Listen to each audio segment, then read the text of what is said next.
Sabi mo nga, ikaw na nag-admit forcefully. Ay talagang you used force. Eh bawal po yun. Ma'am, it is, I placed ES Medialdea under arrest for obstruction of justice. Eh, sabi nga ni Senator Jinggoy, hihilain mo pa. Yes, ma'am. I did because I have to get into their heads to make them to make it very very clear to them that we are already very very serious O, of tama loading nga. the president to Oo the naman, plane. General, pinapaliwanag mo, pero bawal ang paggagamit ng dahas, ng pananakot, Ma'am, ng just to be clear. intimidation, or any other means. Ang liwanag yun. So, inaamin mo warrantless arresto.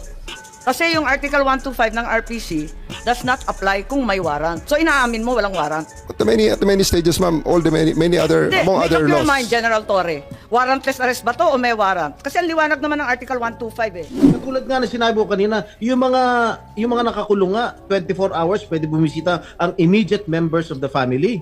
Bakit ito hindi pa nakakulong, hindi niyo pinapasok ng anak?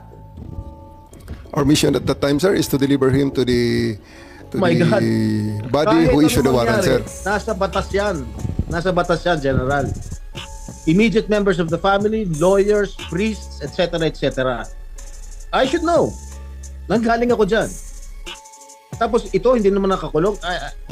Again, I am not defending President Duterte. I'm just explaining the rights of an accused. Because naging akusado rin ako.